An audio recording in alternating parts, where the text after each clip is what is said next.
The year that I was born, there were 6,000 languages spoken on Earth. Now, a language is not just a body of grammar or a set of words, and language is a reflection of culture. It's a flash of the human spirit.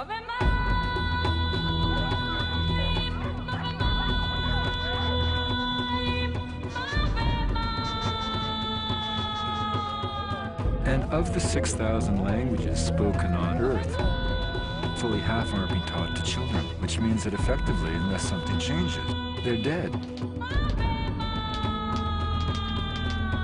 What this means is that within a single generation, we may be losing fully half of humanity's intellectual, social, and spiritual legacy. This does not have to happen. These cultures are not failed attempts at being modern. They are unique answers to the fundamental question. What does it mean to be human and alive?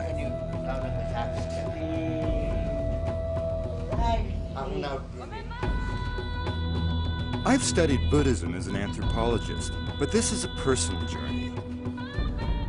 A journey that will lead me to the deepest lesson of Buddhist practice, behind a weathered little door in an ancient nunnery near the foot of Mount Everest, in the light at the edge of the world.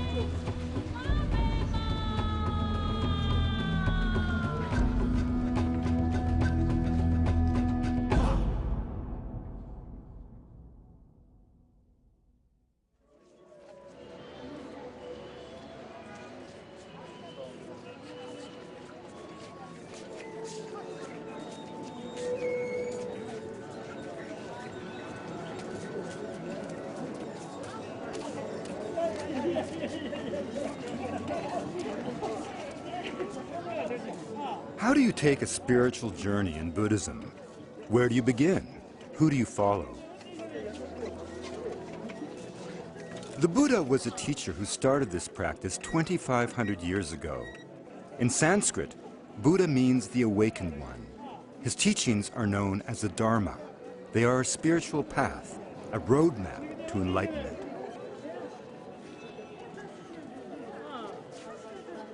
The Dharma is designed to lead us all out of samsara.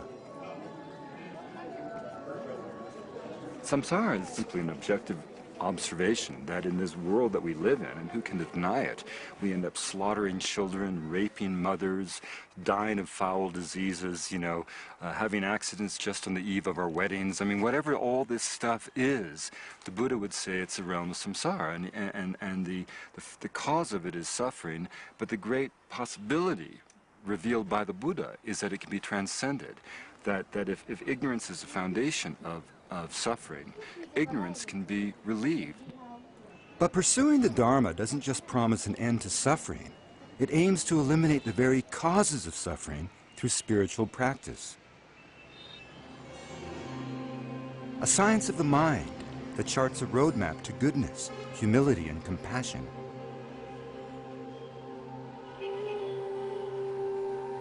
One takes refuge in the Buddha, considering him not a god, but a guide.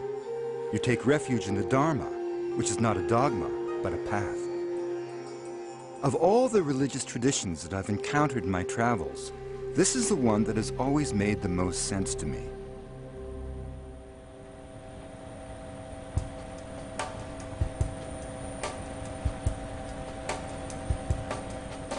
My path begins in an old Mi-17 helicopter, a shuddering Russian war relic.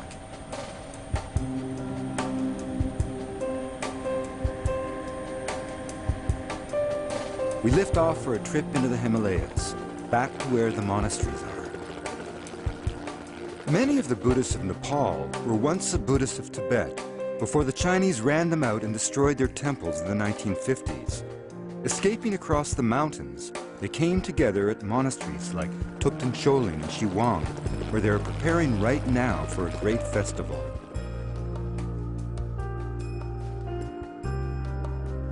As much as this is a trek into some of the most stunning country in the world, it is also for me an adventure into the mind. It's about seeing what's in there, discarding what's unnecessary, and focusing on what truly brings happiness.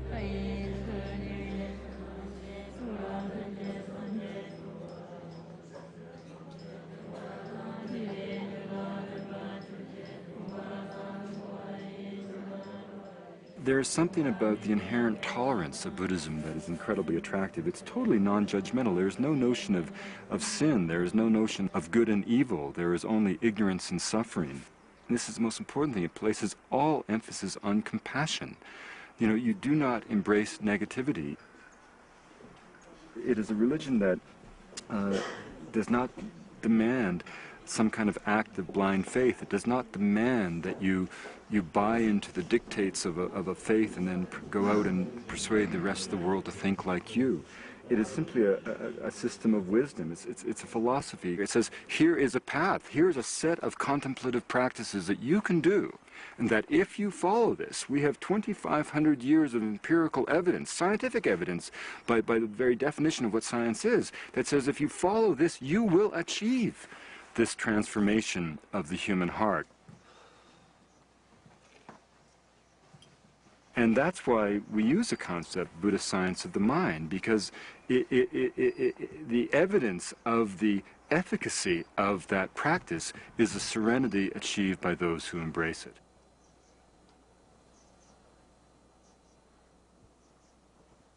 I can explain Buddhism in words, that's easy for me, but I'm still seeking meaning. The path to enlightenment requires basic tools, and the first one is meditation. Real meditation is said to calm the mind. The common metaphor is that the mind is like a windy lake. The waves make it impossible to see the bottom. But by stilling the waves, the water, the vision, becomes clear. So for men's first left. Okay. Do you want me to take a Yeah, watch that's off? better. The first guide on my journey is a Tibetan doctor, Sherab Barma. Sherab's medical training took 7 arduous years. 1 year was devoted purely to meditation. Even today, he leaves his practice for a month each year to return to a cave and meditate. You relax. I need meditation. When Sherab does the pulse diagnosis, you know, this is, again, not a trivial, arcane exhibition. It's not sleight of hand. It's been, even by Western scientific terms, it's been recognized that the Tibetan pulse diagnosis can be extraordinarily precise. And the fascinating thing for me is that in bringing his intellectual, in a sense, medical attention to that challenge, at that moment of diagnosis, he's also bringing his entire meditative, attentive mind to that moment. Okay, please can I see your trunk? Within the Tibetan realm of medicine, Please, you can look my finger. there is no easy separation between the state of the mind, the state of the spirit, and the state of the body. They're all intricately entwined.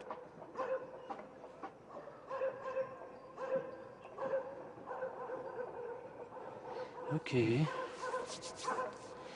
So you're in a good health, but I see in your eye, in your pulse readings, it's little bit your mental problem.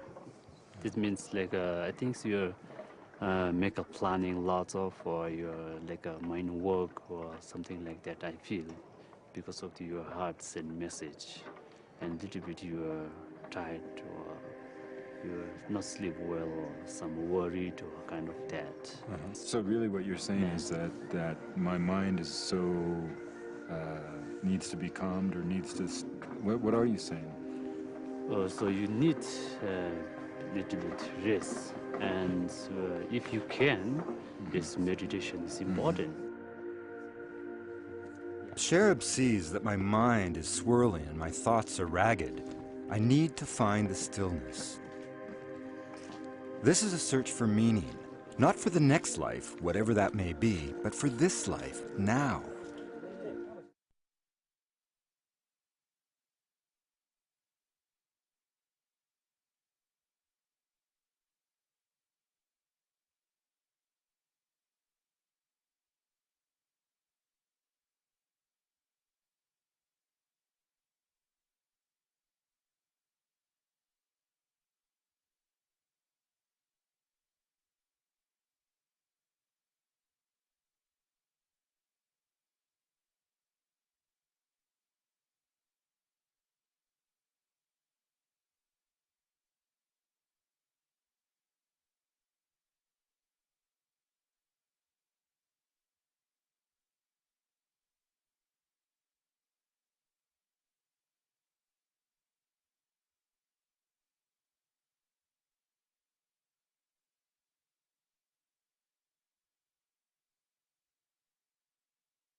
The sanctuary of Thupten Choling. Since the Buddhists fled Tibet, this monastery has become one of the main centers of the Tibetan spiritual world. The 800 monks and nuns who live here are preparing for the Mani Rimdu, a celebration of compassion that represents freedom from samsara for all the sentient beings of the world. The Buddha left behind 84,000 lessons, or sutras. They are all part of the teachings of the Dharma. The sense of serenity in the prayer hall is deeply moving. The music, the rituals, the recitation of mantras, the monks and the nuns chant their prayers so consistently that it's almost as if they become the prayers themselves. You know, this is not all about the twiddling of thumbs. This is 2,500 years of scholastic vision, of intensity by millions of people to try to understand the nature of existence and to encode that in a set of scriptures that become like roadmaps to the path of liberation and wisdom.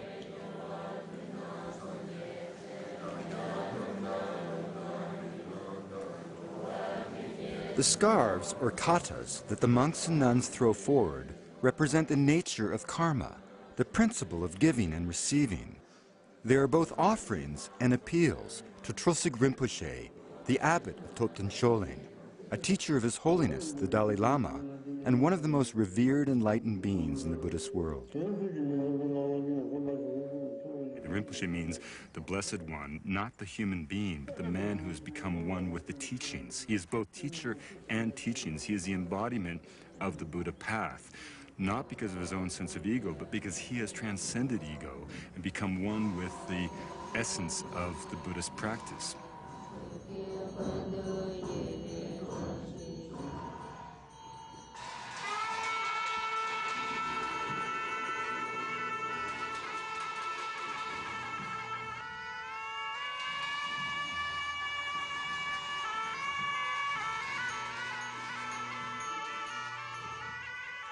Thupten Choling has grown so much that they have had to build a new central temple and quarters for the additional monks and nuns.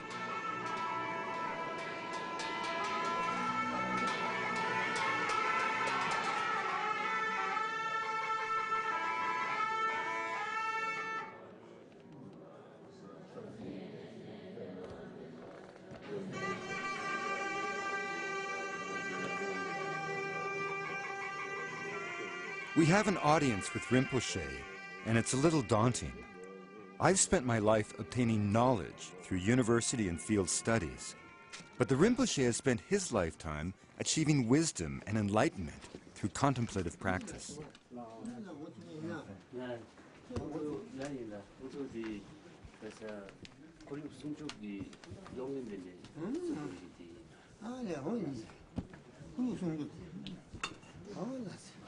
You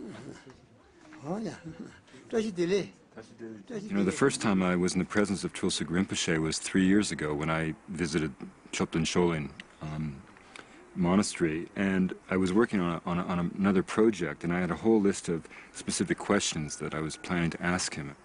And I came into this room with all these questions. I forgot all the questions, and I started to cry.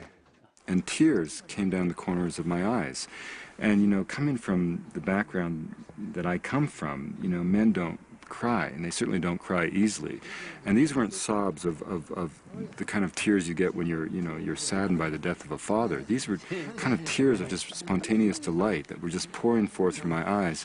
And all the questions that I had planned to ask him were simply evaporated. And I just felt this kind of charismatic presence. Now we come back to make a story of the essence of Buddhism, to try to bring that story to the West, and the science of the mind that is the Buddhist tradition.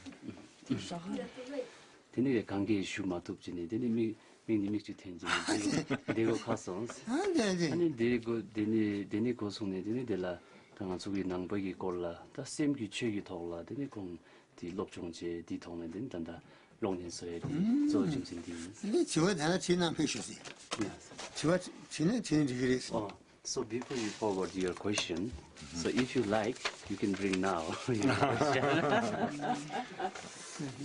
Well, our question now is just... Asking Trosik Rinpoche about Buddhism is a little like asking St. Peter about the Bible. There are few minds as bright and clear on the planet. But I'll have time for my questions. Rinpoche will be coming with us to the Mani Rimdu festival at Shiwang, a monastery not far from here by helicopter. So we make ready to leave.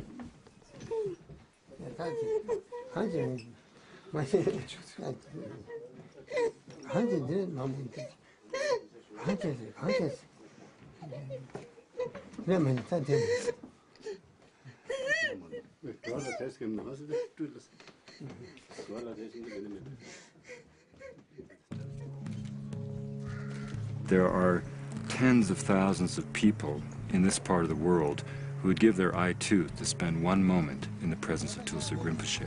And we were blessed by him.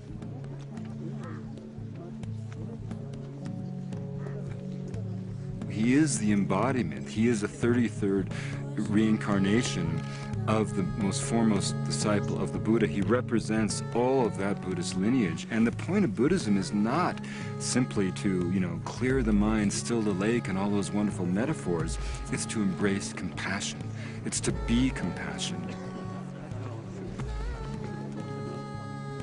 Rinpoche is living proof that compassion can be achieved as a state of being, that contemplative practice will result in serenity and enlightenment. This is what we mean by a Buddhist science of the mind. It is the empirical pursuit of the truth.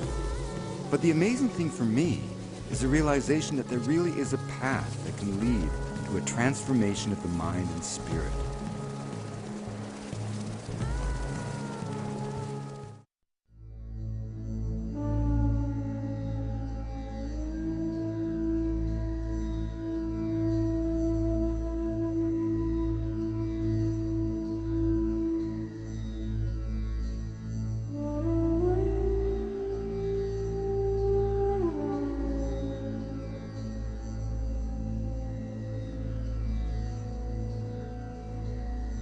When we speak of a Buddhist science of the mind, we are talking about a philosophy developed by an Indian prince named Siddhartha, who achieved enlightenment under a Bodhi tree. Siddhartha became the Buddha. Monasteries like Thupten Choling, the one we just left, and this one, Shiwang, are repositories of Tibetan Buddhist thought. The trouble these days is that Shiwang in particular is vulnerable. There has been a Maoist uprising in Nepal for the last decade, and almost all of the Shiwang monks have fled harassment for the safety of Thupten Choling. Now only 8 stay here full-time. But this is a time of year when Shiwang comes to life again. Tibetan pilgrims, Sherpas and dignitaries all come here for the Mani Rimdu.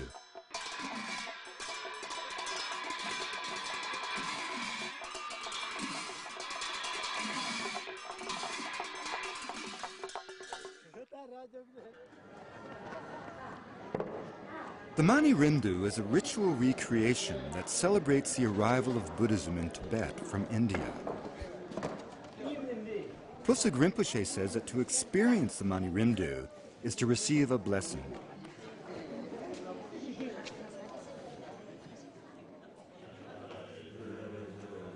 The prayers before the pageantry of the festival connect to the very essence of Buddhism. The fundamental idea is that everyone has the potential for inner transformation. We all have our own perfect jewel buried deep in the earth. All we need are the tools to find it. The Dharma is designed to remove everything that obscures our true Buddha nature.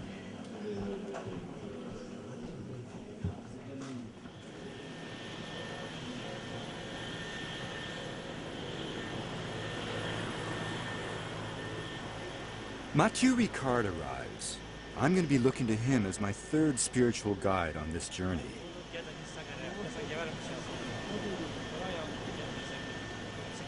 At one time, Mathieu was a leading scientist at the Institut Pasteur in Paris. I mean, here was this man from a highly distinguished French family, his father a major literary critic, Mathieu himself a brilliant molecular biologist, clearly on his way to a great career in science, Western science, and at some point for him, it just wasn't enough, you know? Something was still missing. You could reduce all of material existence down to a single gene, a single atom, and you still had to ask the question, why? It's sort of becoming more and more difficult to understand. But it's very sweet. And it's very, very devoted to Rinpoche and Rinpoche. You see, we are ready to spend 15 years to go to education. Then we spend another number of years to train professionally. We spend a great amount of time, you know, jogging and doing gymnastic and going on this bicycle and rolling sort of things. And then to get healthy. And then we spend another amount of time, you know, taking care of our appearance, going to have some nice hairdo or whatever. Now, how come we don't even spend a few moments every day to see how our mind works, which in the end is what determines the quality of our life? You know? So that's very puzzling, in fact. So why is that? I think there's a kind of slight hesitation, you know, looking at our mind. That seems a bit weird. I met somebody, a young person in California, who told me, you know, I don't want to look within myself. I'm afraid of what I'm going to find there. I told that to Dalai Lama. He said, oh, it was more interesting than going to the movies. So much happening in your mind. You know, it's such a fascinating adventure.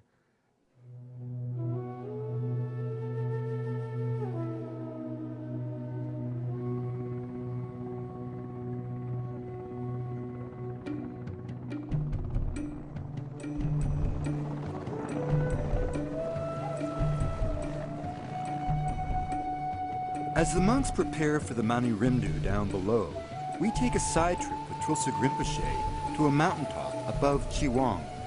It's a place of deep spiritual meaning that he hasn't laid eyes on in nearly 40 years.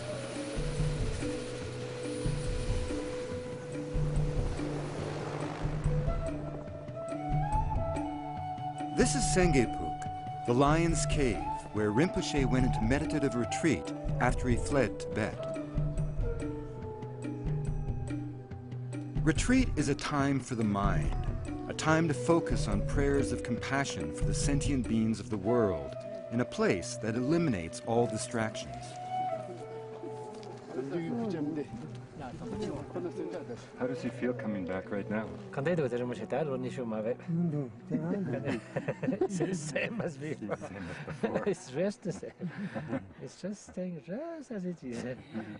The monks say that Rinpoche achieved enlightenment here and had a vision of his own teacher soaring in the form of a vulture.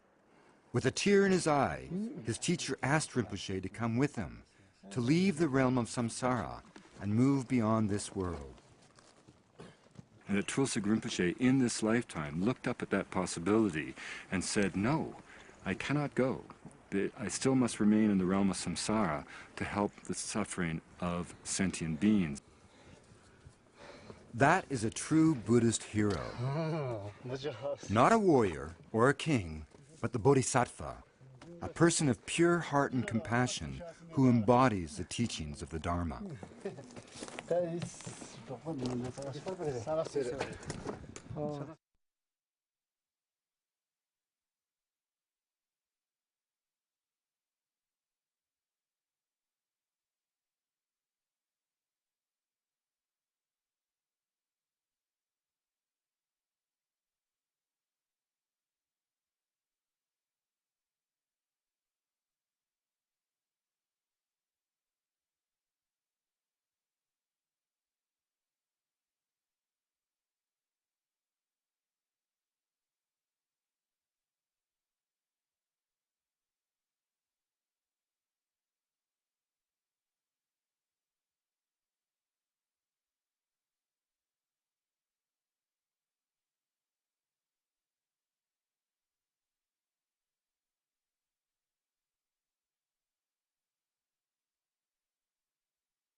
Actually, when Rinpoche stayed here, it wasn't like that. It fell down. So This is the place where Tulsig Rinpoche used to stay.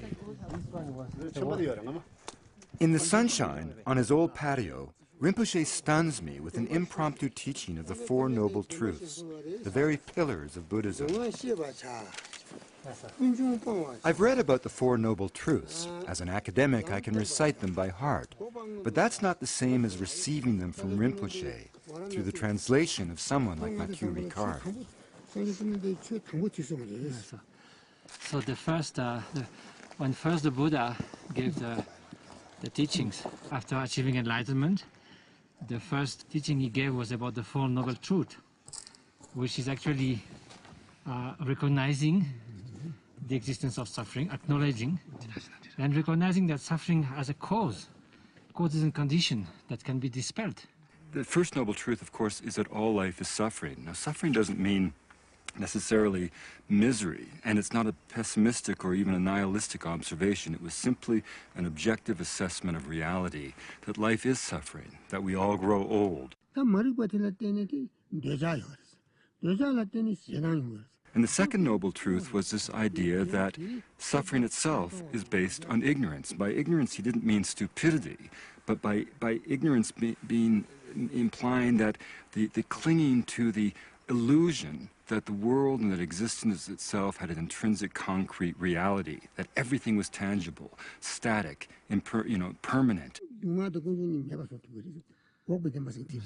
So now, in order to get rid of ignorance and the mental toxins and afflictions and obscurations, we need to rely upon someone who has more wisdom than we have, more understanding than we have. So hence the notion of a spiritual friend or a spiritual teacher who is showing us the path, who is indicating how we could go about removing the veils of ignorance. The third noble truth was the idea that suffering could be relieved through spiritual practice, that ignorance could be banished from the realm of perception, that you could actually find a solution to this human dilemma.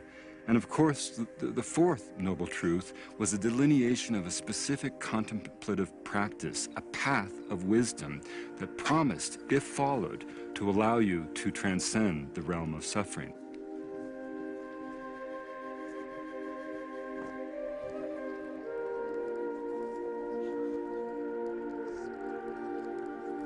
All of that reading, all of those scholarly works on Buddhism, none of it prepared me for the overwhelming resonance of a simple lesson from a blessed teacher.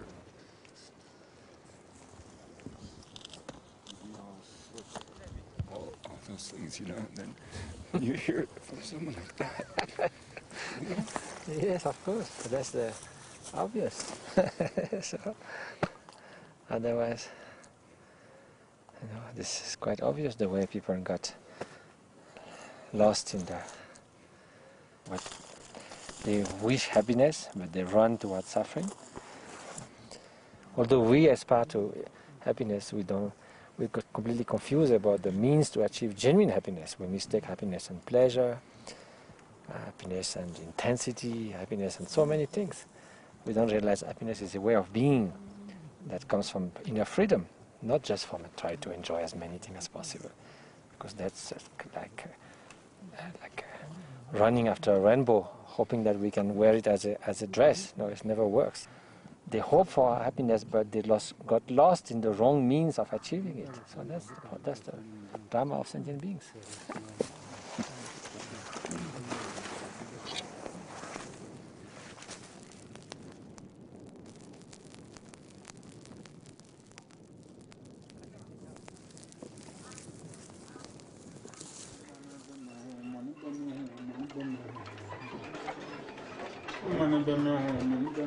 Back at Shiwang Monastery, the courtyard is transformed into a theater in the round for the performance of the Mani Rimdu.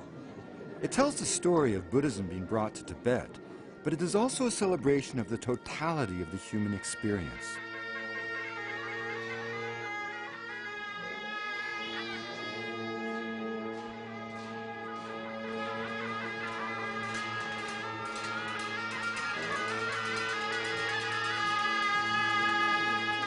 think of it as Shakespeare. Think of it as being in the Globe Theatre. So it's a morality play written by a lama as a way of making manifest in a public way all the kind of forces of existence.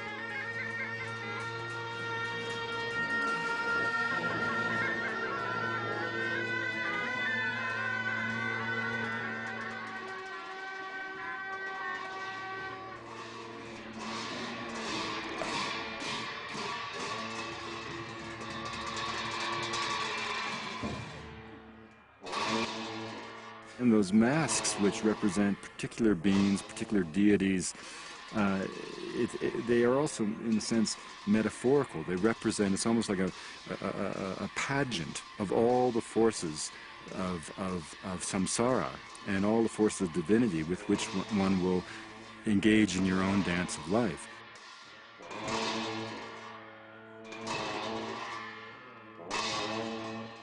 Symbols of good clash with demons, the positive with the negative. Every dance is a Buddhist teaching.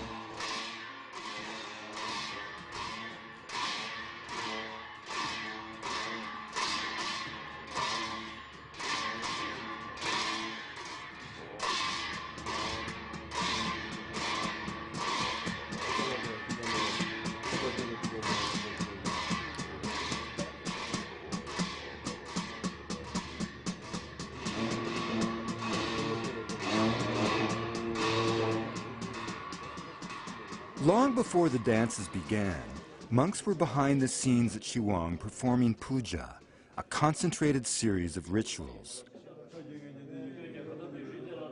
The monks focused all of their spiritual intuition and practice into the making and empowering of sacred mani pills that allow you, literally, to eat the power of the Dharma. It's like all ritual.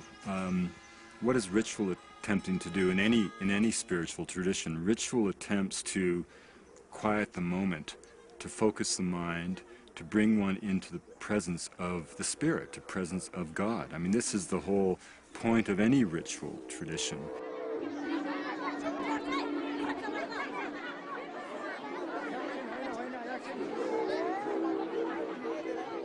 A gentle mob jostles to get near Tulsig Rinpoche, to receive his blessing and be given the mani pills of compassion.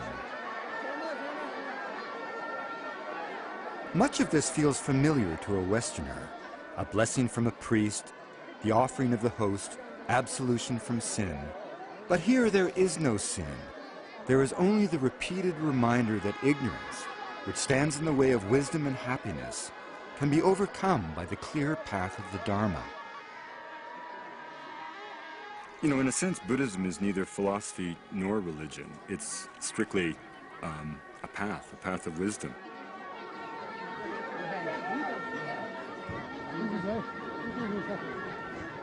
And in fact, serenity itself, the serenity that you see in an enlightened being like a Tulsig Rinpoche, is the empirical evidence of the success of the science of the mind that is Buddhism. But what do I do next?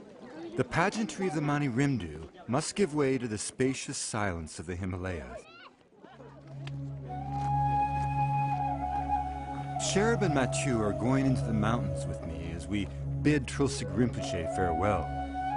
Our journey will follow high mountain paths through Solukhumbu to the flank of Everest and the home of a simple nun who will show us Buddhism stripped to its essence.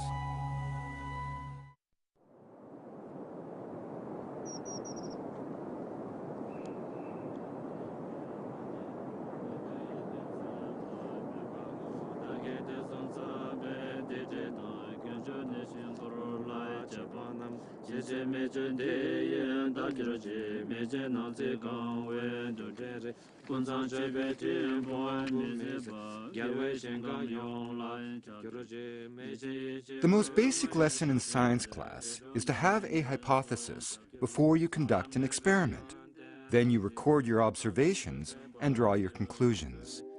With their science of the mind, the early Buddhists observed that through contemplative practice, they achieved happiness and wisdom. They drew the conclusion that the Dharma worked. 2,500 years later, Western scientists wired up the heads of Buddhist monks, including Mathieu Ricard, to see what happened inside the brain of an experienced meditator. Amazingly enough, the very structure of the brain changed. Western science revealed that the Dharma could literally transform the human being. For the monks, the experiments were fun, but not really necessary. They already knew what meditation did. They already had empirical evidence of lives changed by the Dharma, their own. So, you know, when we speak of meditation, in the West, people have quite exotic idea of sitting under a mango tree and sort of, you know, blissing out and having a good time for the rest of the day, like a relaxation thing. Or they often say, you know, when you meditate, you have to blank out all your mind from all thoughts, isn't it? So there's a real misunderstanding about what meditation means.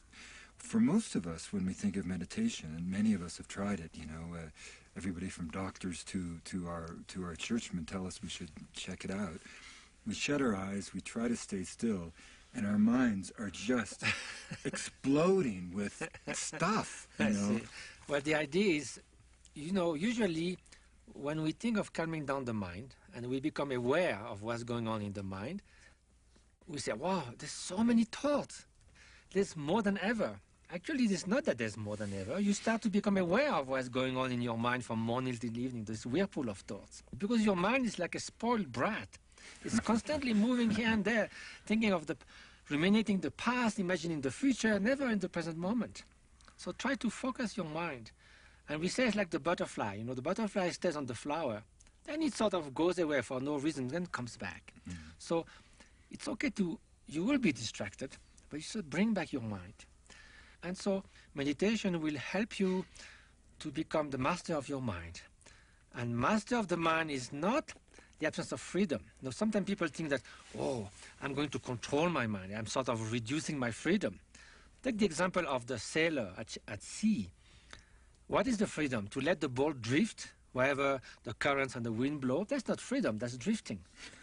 Real freedom is to take the helm and navigate where you have chosen to go. That's freedom. So if you're in charge of your own mind, that's freedom.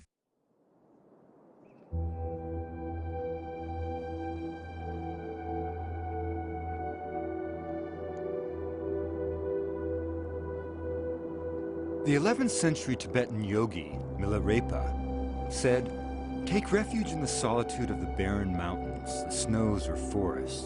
In the wilderness cave, you have an open market where you can barter samsara for nirvana." How old is she? I think she's in her 80s because she was... 80, yes, 84. Oh, not the one from yesterday? No. I mean... To pursue the Dharma, the aspiring Buddhist needs to take refuge, go into retreat, and meditate.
Behind this door lives Tetsun Ani.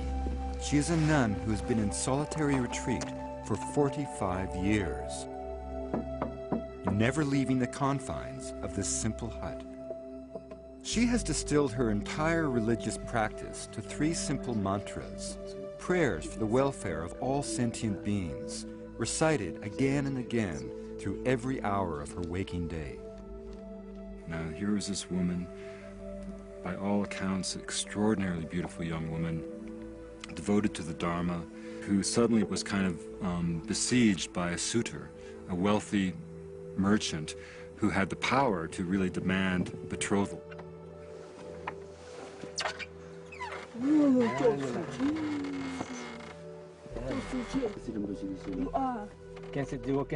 She escaped the suitor by climbing down through the hole of a cliffside latrine, then fleeing to a monastery. And she was a legend in the region. Every Sherpa who marched toward Everest would go toward her retreat and pay homage to her, but no one had ever seen her. She had never been photographed. She had never certainly been interviewed or talked to. She has not been totally without human contact. She receives food twice a day, and Sherab treats her medically. And I will never forget in my life that moment when that wooden door creaked open. And what did we find? We found, in fact, an incredibly ebullient, talkative, friendly, kind. Her first gesture was to give us cookies. And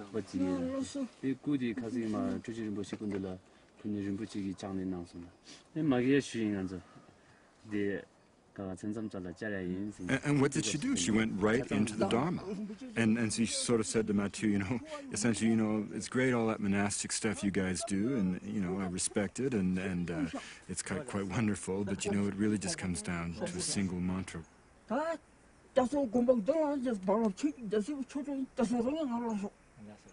She deeply prays for all sentient beings to be free from all sufferings, outer inner sufferings, and so from her heart she dedicates the merit as she recites the Om Mani Padme Hum, the mantra of Avalokiteshvara. So it's like the one Dharma that condenses all. Om Mani Padme Hum. Yes. So her life has been completely dedicated for 45 years to solitary retreat, to the recitation of the mantra, and all directed toward the well-being of all sentient beings, almost like her heart, just spreading compassion. Yes. It all boils down to our own mind, the quality and the nature of our mind.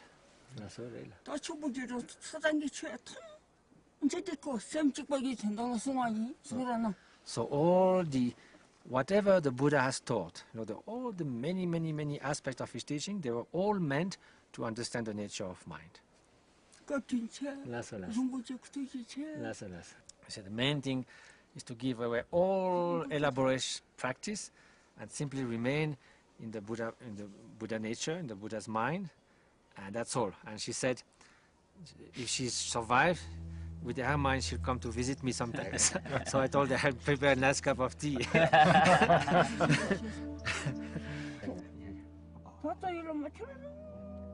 Finding serenity through the Dharma is the experimental proof that validates the Buddhist science of the mind, just as a falling apple proves to us the existence of gravity. It may be hard to understand what this means, but it exists for the Tibetans.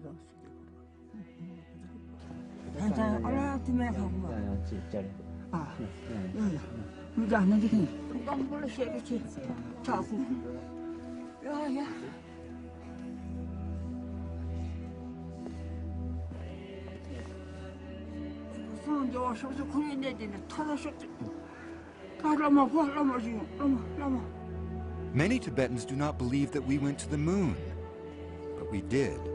We may not believe that they achieve enlightenment in this lifetime, but they do.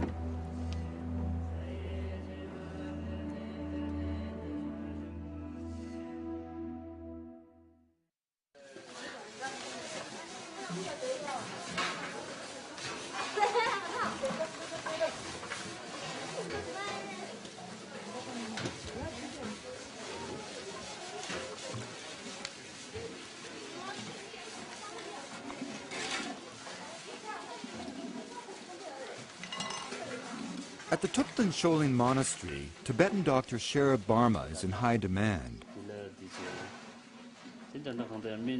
In one day, he will see over 100 patients, diagnosing everything from cataracts to smoke inhalation from the fires in the kitchens.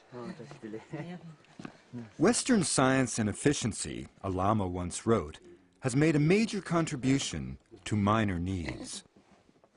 We spend much of our time in the West trying to ensure that people live to be 100 without losing their hair or their teeth. The Buddhists spend their time giving meaning to existence. The Buddhist spends all their lives getting ready for a moment that we spend most of our lives pretending does not exist, which is a moment of death. We in the West, I think, constantly confuse knowledge for wisdom. It's a little bit you relax your body and straight in our spinal cord. And you see this in old men all the time in the West. You know, they say, what do you mean? I've worked so hard. I've built General Motors and goddamn it, I'm going to die? Or, I've got 15 PhDs from Yale, Harvard, Princeton, and Oxford. My God, I know everything about diatoms, and I've been in every genetics, and I've been at every conference, and I've gotten a Nobel Prize, and goddamn it, I'm going to die. And they haven't thought about that. And the essence of Buddhism is the notion that all life is fleeting. Every moment of time is precious, and you have a choice. When I finally sit down to meditate beside Sherab and shut my eyes, I'm overwhelmed by the non-stop mental traffic in my head. It happens to all of us, and most of the time we don't even notice that it's there. But when you meditate, even for a moment, you realize how far you have to go before achieving even the possibility of being able to calm the mind.